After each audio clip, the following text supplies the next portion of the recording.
Emilia is a former fellow of the IASF in Napoli and the CAS RECA.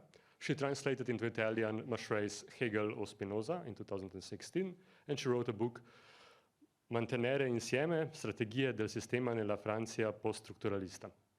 The title of her today's lecture is The Interposed Space, the Continuum between Mathematics and Physics. Emilia, the floor is yours.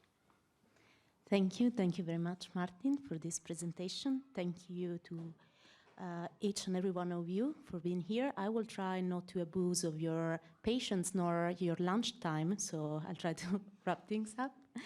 And but before starting, let me just thank the organizing team and the International Network Hegel's Relevance, and all the speakers who already spoke, because they offered me the chance to grab pieces of what they said that will be very useful through my presentation.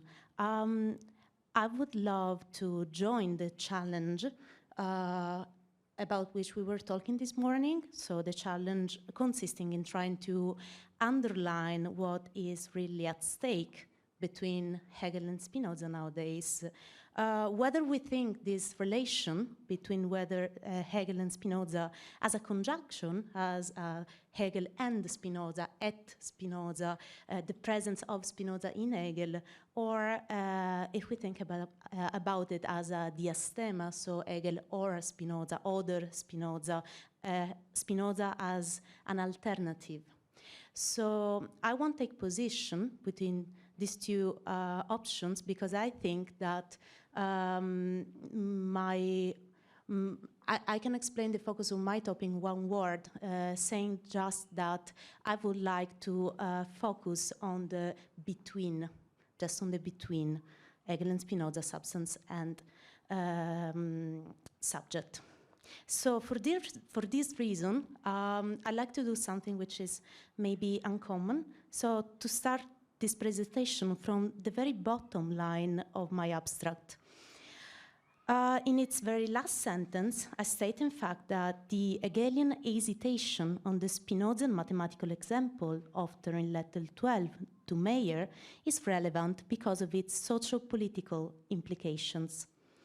More explicitly, I claimed that the theoretical position on the relation between infinite expression and finite expression, unendlicher Ausdruck, reveals different perspectives on the determination of power in society. In this sense, the fundamental alternative noted by Hegel between his philosophy and Spinozism might be thought as a reflection on how to relate with alterity to cure. If it is not uncommon nowadays to compare Hegel and Spinoza in their political ventures, credit has to be given to the French Spinozian Renaissance throughout the 60s, 70s, and 80s.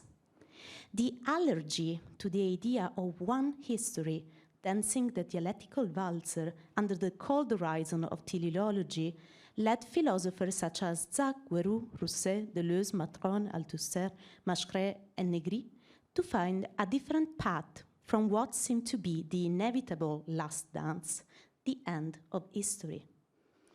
Meanwhile, the will to move beyond the idea of a main or sole philosophical tradition arose in Greece and accomplished, matured in Germany, was strongly staked by post-colonial feminist and cultural studies.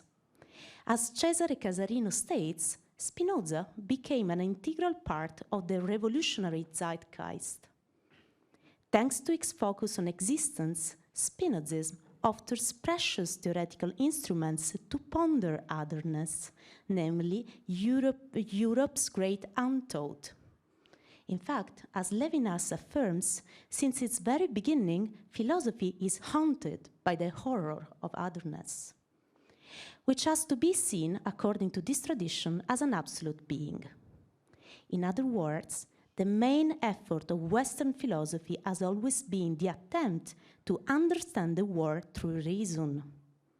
Under Hegel's sign, the whole process assumed the shapes of self-consciousness, which is identity and autonomy. On the other hand, Spinoza's work might suggest a significantly dissimilar approach to otherness. It is by keeping this frame of mind that I aim to explore the substance-subject relation between Spinoza and Hegel. It is well known that Hegel's main and fundamental objection to Spinoza does not regard his accusation of atheism, but rather his conception that substance leads to anachronism. This critique focuses precisely on the relation between substance and subject in Spinoza's works, and it demands an insight into the role played by negation in both Spinozism and Hegelianism. As the first modern philosopher postulating the reality of an absolute substance, Spinoza is considered by Hegel to be the necessary starting point in philosophy, to us and better than Spinozismus oder keine Philosophie. On the other hand, the immobility of substance, hence the absence of an accomplished theory of negation, condemns Spinoza to remain a silent and distant precursor. It might be interesting at this point to stress the fact that in Hegel, Spinoza is considered middle ground between the absence of a proper philosophical thinking and the beginning of philosophy, or at least the Oriental echo, or as Giacomo quoted, an echo from Eastern lands, haunting the doctrines of Eliades. I quote from the lesson on the history of philosophy. In Oriental thought, the principal relationship is as follows.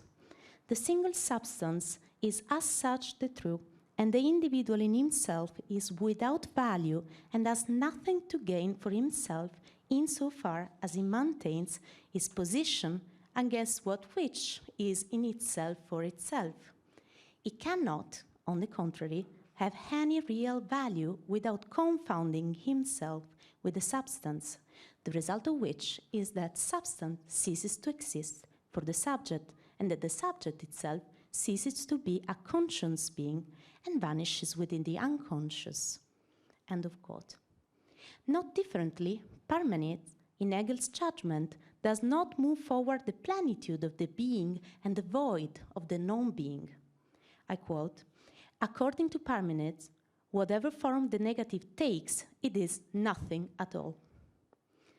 The self-sufficiency of substance and its indifference to otherness finds in the Chinese autarkic world a model of closure, which is reflected in what Hegel indicates as 5,000 years of coherent, continuous, stable, and well-documented history. Because of the lack of contacts with the outside world, the absence of rises and falls or significant crises and solutions, Hegel paradoxically states that the Chinese history, with its length, can be thought of as a non-historical experience, precisely because of the immobility of Chinese society. In order to avoid the empty plenitude of the immediate being, which results in its degradation, Hegel offers to the negative its share of reality. In other words, like Chinese cultures excludes itself from the course of history, a metaphysical perspective oblivious to the negative tenders its resignation from philosophy. The Spinozian autarky, hence the reason of its mobility, consists in the denial of the negative. Rather than recognizing the negative as the necessary intermediary for the positive to come, and I quote from the Science of Logic, Spinoza remains within negation as determinateness or quality. It does not attain a cognition of negation as absolute, that is, self-negating negation. Thus, its substance does not itself contain the absolute form. The knowledge of it is not an immanent knowledge. End of quote. Therefore, Hegel's critique results in stating that Spinoza's substance hides a lack of understanding of the negative as mediator behind its supposed immediate plenitude. In order to offer the positive its own place, negative cannot be avoided nor ignored. The Spinozian solution offers emptiness disguised as plenitude, the negation of the whole world cloaked as fullness. According to Hegel, the expression omnis determinatio est negatio witnesses Spinozian blindness faced with the real role of negation and forces the absolute into its own degradation. As a consequence, Spinoza is both the beginning and the debacle of philosophical thinking, as the analysis of the two beginnings of the Ethics, namely Proposition 1 and Proposition 6, easily shows. The concept of causa sui and the way in which Spinoza thinks of God, are in fact the premise and the failure of contradiction, which is, for Hegel, the only possible rational path. Cause and effect, infinite and finitude, go from an abstract opposition to a non-rational solution, avoiding the productive spiral of contradiction. In its place, a powerless and unfruitful opposition arises, only to be immediately and magically solved. In Hegel's words, Spinozism is a beautiful example of philosophy shot out of Epistle, and it does not offer a better understanding of otherness nor alterity. I quote again, "It makes short work of other points of view simply by understanding of otherness nor alterity." No, sorry. It makes short work of other points of view simply by explaining that it is to take no notice of them. This affirmation might surprise Spinoza's readers. How can Hegel ignore that the plurality of points of view is foundational to the state for Spinoza, and that this plurality does not need to be suppressed? How can he forget about the ambivalence in the relation between man and man, who, according to Spinoza, are at the very same time wolf and God to each other? Moreover, Spinoza's praise for democracy is based on the argument that democracy is the only government where no one renounces his or her natural rights without subsequently being consulted and remain equal to others as he or she was in the state of nature. Pierre Macheret states that the misunderstanding lies in an undeserved extension of the concept of determination from a very specific example, the figure explained in letter 12 to Meyer, to the attributes. In fact, what sounds scandalous for Hegel is the idea that attributes, and thought in particular, are subordinated to absolute substance. Where Spinoza writes, and I quote, "By attribute, I mean that which the intellect perceives of the substance as constituting its essence," Hegel reads that thought doesn't exist beyond the intellect that perceives it. For the German philosopher, this leads to both a conceptual and a logical contradiction. On the one hand, thought is anything but representation, external to the substance, thus necessarily incomplete. On the other, the nature of the attribute depends on a mode, even if technically attributes should precede modes. The logical consequence for Hegel is that substance cannot be subject. Without any determination, substance cannot be thought of as a totality, and conversely, the subject cannot be substance as it is determined, hence limited. Before focusing on these objections, showing, as it has been done already by convincing critics, where and how Hegel forces Spinoza's example of letter 12, I would like to widen the scope of what is really at stake in this debate. The whole diatribe on the infinite is, in fact, the necessary gateway through which Spinoza must pass in order to answer the following question. If substance is infinite, why and how does the finite exist? As Hegel understands it, there is in fact a fundamental anti-Aristotelian tension in Spinoza's conception of the infinite. And, Badiou notices, if Aristotle doesn't need to prove the existence of infinity, as he does not think that the infinite exists at all, Spinoza cannot affirm that the infinite exists without wondering how finitude can be there as well. If it is considered an immediate donation, finitude needs to be explained. In other words, Spinoza needs to multiply the non-substantial forms of being and non-being, namely infinite and finitude, eternity and temporality, unity and multiplicity. In letter 12, Hegel finds precisely the polysemy of the infinite in Spinoza, even if, in his words, this polysemy plays an ontological role which cannot be associated to Spinoza without frictions. On Hegel's side, what is at stake here is the co-generation of the finite and the infinite, namely the starting point of the science of logic. In fact, it would be a mistake to forget that determinateness, Bestimmtheit, which is the act through which determinacy takes place, is the beginning of the whole dialectics on infinite. In other words, the being conceived as determined is the necessary point of departure of a thought meant to dissolve determinateness itself in order to go beyond it. The fundamental point here is that the determinateness above has to exist. Obviously, existence is the necessarily ontological premise needed in order to get to an infinite other than the infamous bad infinite. It is by keeping this theoretical frame in mind that I would like now to introduce the Spinozan example and Hegel's conclusions on it. As mentioned, in letter 12 to Meyer, known as Letter on the Infinite, Spinoza deals with the figure as a particular form of determination, where this latter can be thought of as a limit. The path for an adequate understanding of the relation between infinite and finite is offered by Spinoza through the geometrical example of two unequal circles, one inside the other but not concentric. The variation that can be appreciated between the segment AB and CD, namely the two distances between the circles, cannot be defined by a number, precisely because of its continuous movement. In this letter, mathematicians are praised not only for their ability in finding things that cannot be explained nor equated to any number, but especially because they recognize the particular nature of these things that cannot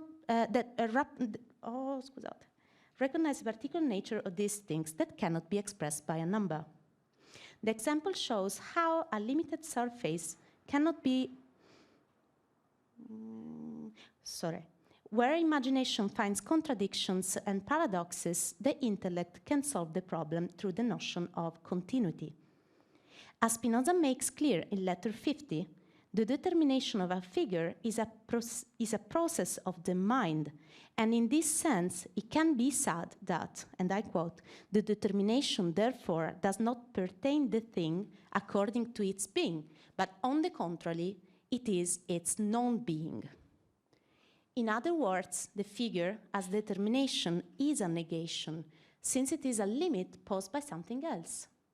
On this basis, Hegel states that every determination is a negation, and that attributes in particular are nothing but partial points of view on substance.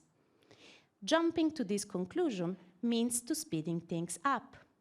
In fact, attributes are infinite themselves, as they don't limit each other.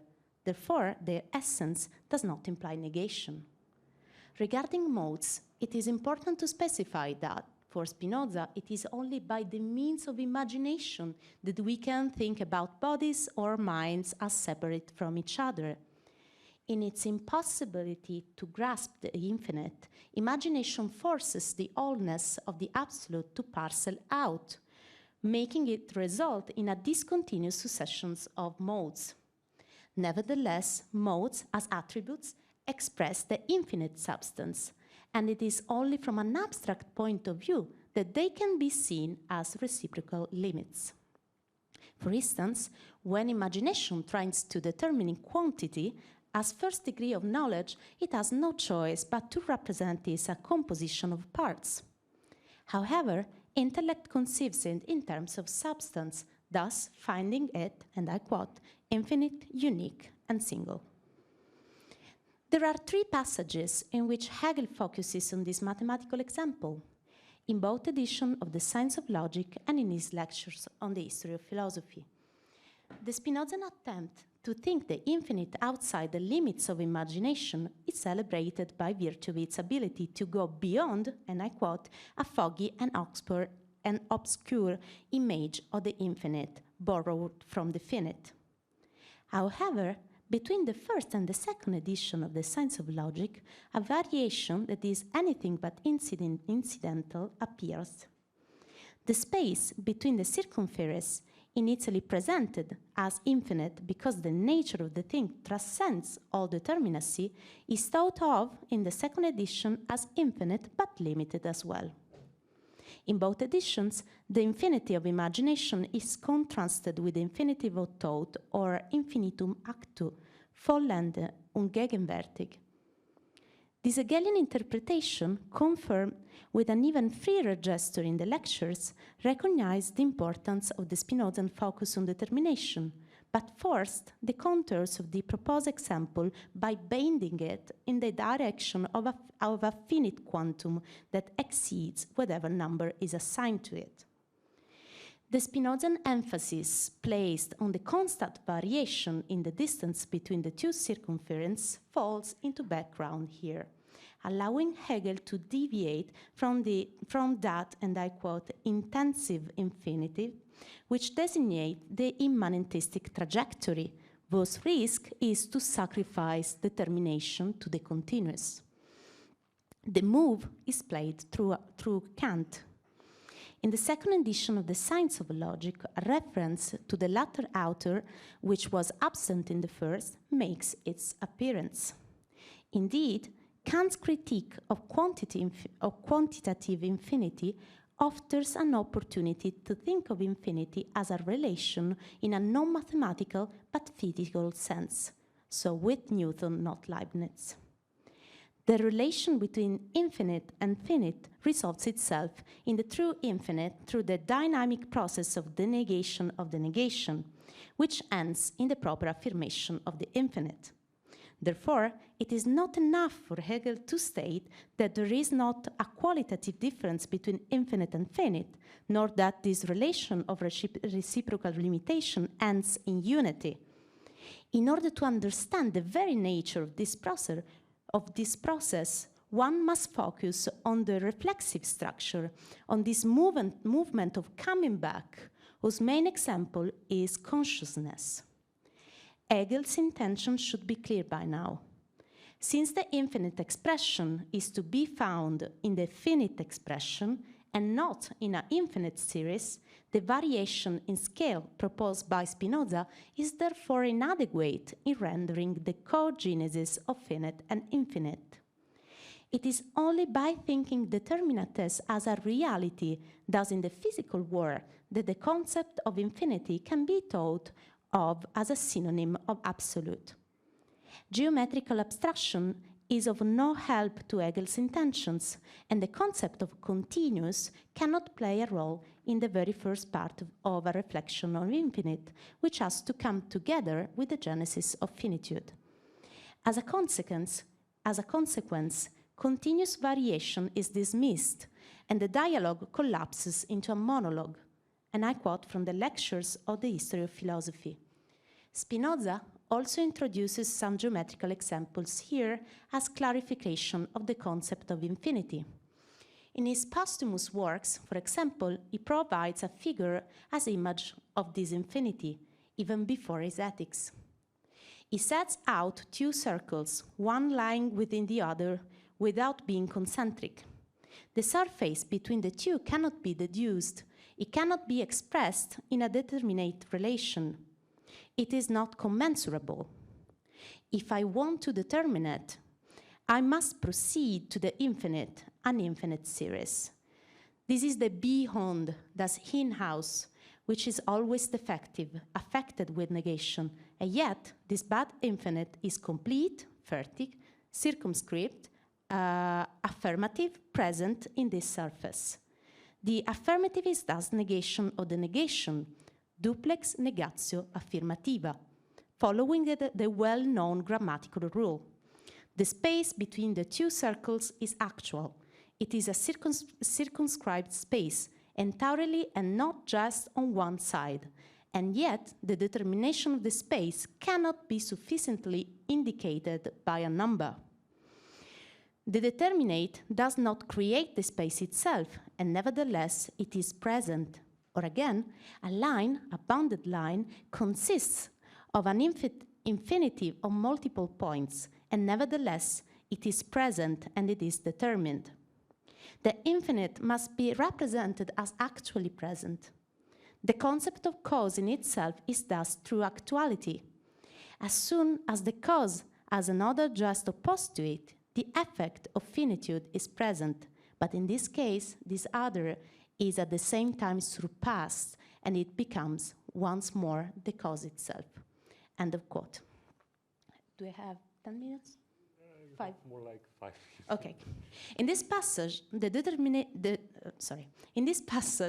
determinate progression of the variation between a minimum and a maximum, considered by Spinoza in his mathematical example, gives way to the space between the two circumferences, which, as Marra wrote, and I quote, is constituted through an infinity of unequal distances and which is nevertheless complete and present, because it is comprised within fixed limit. Thus, the differences introduced by Spinoza in order to avoid contradictions, symptoms of misunderstanding, and logical mistakes, rather than necessarily engine for rational thought, are resemantized and partially ignored in favor of the infinite in act, injected by Hegel. Imagination does not move forward the distinction between infinite and unlimited, between infinite as unlimited and finite as limited. What imagination cannot see is that finite does not exist outside its cause, which is infinity, independently from any abstract determination. On the contrary, the intellect seeks the infinite in the variation that is continuous but limited, not because of this limitation, namely because of the negative determination constituted by an entity for another, but rather through its cause, the power of a cause acting within it. The notion of intensive infinite as an immanent infinite emerges here, not non opposita sed diversa from the extensive infinite. Therefore, Spinoza suggests that intellect sees the continuity not only in this example, but in all modal reality, because the infinity of substance does not split into parts, but it expresses itself completely in all its mode. Moreover, the substance expresses itself in its attributes and modes simultaneously, even if, as far as substance is concerned, existence appertains to its essence. As Spinoza states in letter 12 to Meyer, the definition of modes cannot involve any existence, hence, though they exist, we can conceive them as non-existent. Therefore, modes are not parts of the substance, but every singularity is already in the light of the infinite, of the eternity, because it is an effect of the substance. Because it lives inside this relation and expresses it, a mode also lives in unity with other modes. Modes exist in relations of affection between bodies and other bodies, between mind and other minds, as stated in Ethics. In other words, it can be said that even if Spinoza and Hegel share a focus on relation between finite and infinite, their solutions do not overlap. Where Hegel sees a cycle, namely the process of negation, starting from finitude and ending with the affirmative infinite throughout reflection, Spinoza claims a unity from the very beginning, because the only infinite substance is the one and only cause of the finitude itself, which cannot be seen from an inadequate point of view, namely the imagination's point of view. One of the many consequences that can be deduced is a fundamental difference in approaching anthropology. If the very first confrontation with otherness is signed by negation in Hegel, to the point that the absence of conflicts with other cultures excludes China from history, in Spinoza, an anthropology of solidarity prevails. men must help one another, as they are effect of the same cause from the very beginning. In Hegel, a relation's polarities necessarily resolve into each other, as it strengthens the subject, while in Spinoza, relation can be viewed in absence of a teleology, leading to two possible outcomes. In Mariana de Gainza's words, Hegel's critique reacts in two different fashions. On the one hand, the process of differentiation immanent to an infinite power of production can be considered as a process of determination that is realized through progressive negations. On the other hand, differentiation is thought of as a process of expression that is carried out through distinctions. However, the risk inherent to this alternative is precisely to dissolve the infinite variation, the necessary openness of the process of individuation in Spinoza. Throughout the Hegelian path, the only logical conclusion is acosmism. Finitude of things or individuals ends in disruption. On the other hand, the risk is to elevate things to a full and divine plenitude, where the distinction between modes and substance, individuals and God, falls aside. Professor Miriam Bienenstock talked about the egoist.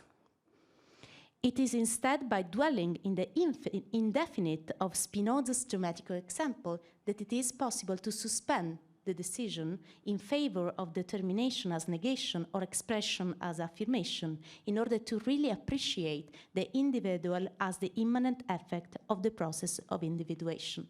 Thank you very much. Thank you, Emilia, for this intriguing and precise lecture. Now, are there questions? There should be. Okay, Zanan first. Thanks a lot for this interesting lecture, which I really enjoyed. I just want to begin with a little bit provocative question, because there is something in your talk which I really can follow and share. A kind of, if I'm able to name it as such, a kind of mixture of a Badiousian and Machiavellian approach. But at some point you just said that, like, attributing to Spinoza equality just as in the nature, if I'm not wrong. Like attributing equality to a kind of a state of nature feature, like just in the state of nature. And the problem is, and this is, I think, if we just read Spinoza in such a way, there is a danger of regression in a kind of pseudo-nature romanticism, which is a part of, I would say, a kind of left liberal ideology, which just dissolves in the given ideologies of the uniqueness, or like something like this.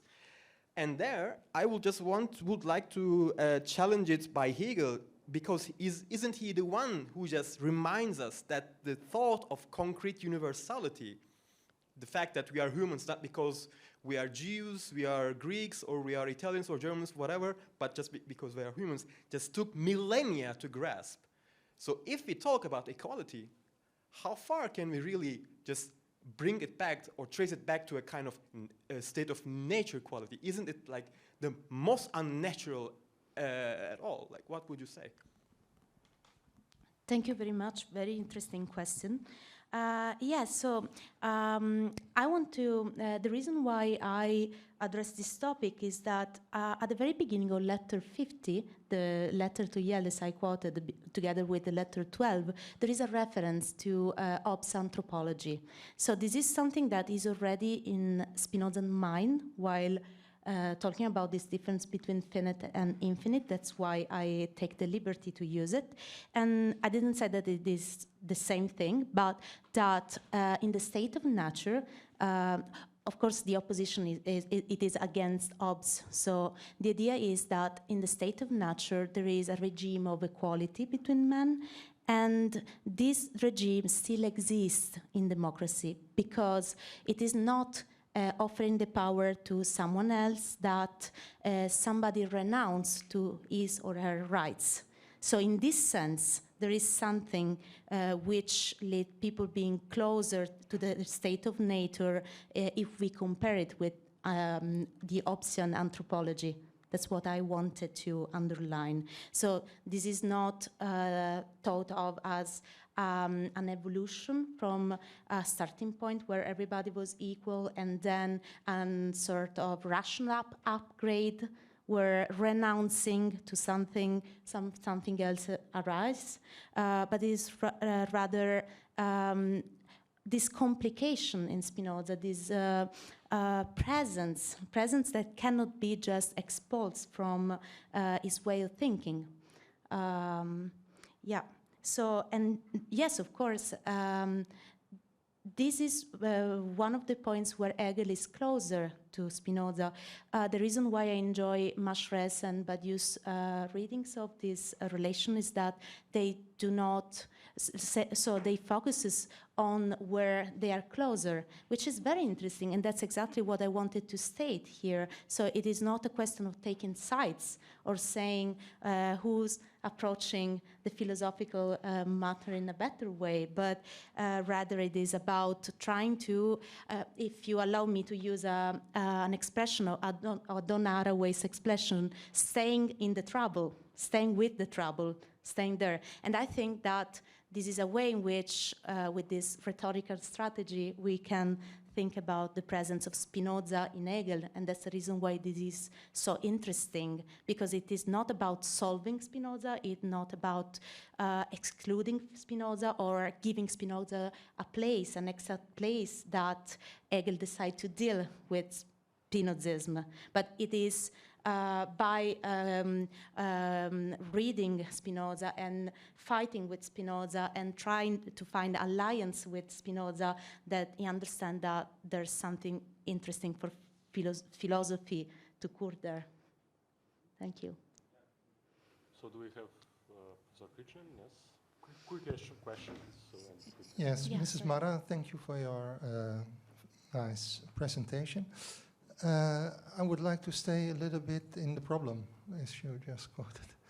And for that, I would like to instrumentalize you a little bit, because if I see it correctly, there is a big difference between your approach to the relationship between Hegel and Spinoza and that of Mr. Pataka.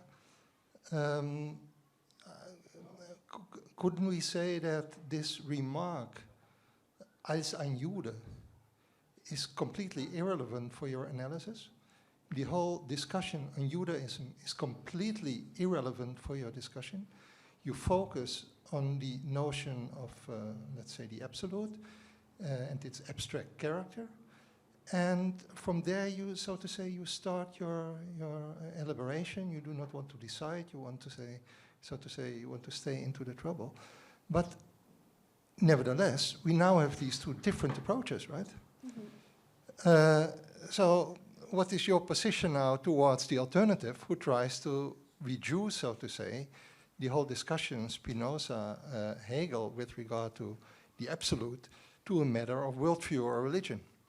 And then develop an argument whether the interpretation of Judaism is correct or not.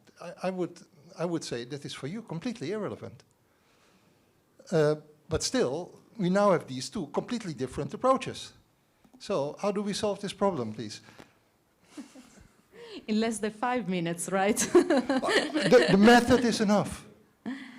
Well, the reason why I didn't focus on that, so the main reason, I think that because I have always been fascinated by the main accusation that Hegel addressed to Spinoza, which is not common at that time. It's not the accusation of being a Juden, it's not the accusation of atheism, it's the accusation of acosmism, which from my point of view is extremely interesting, because I found that determinateness and the concept of a limit and alternative as the alternative, so the possibility to think about the alter, the otherness, and the generation of the other or the presence of the other is the most interesting aspect from my point of view that we can bring into the discussion nowadays. So I think that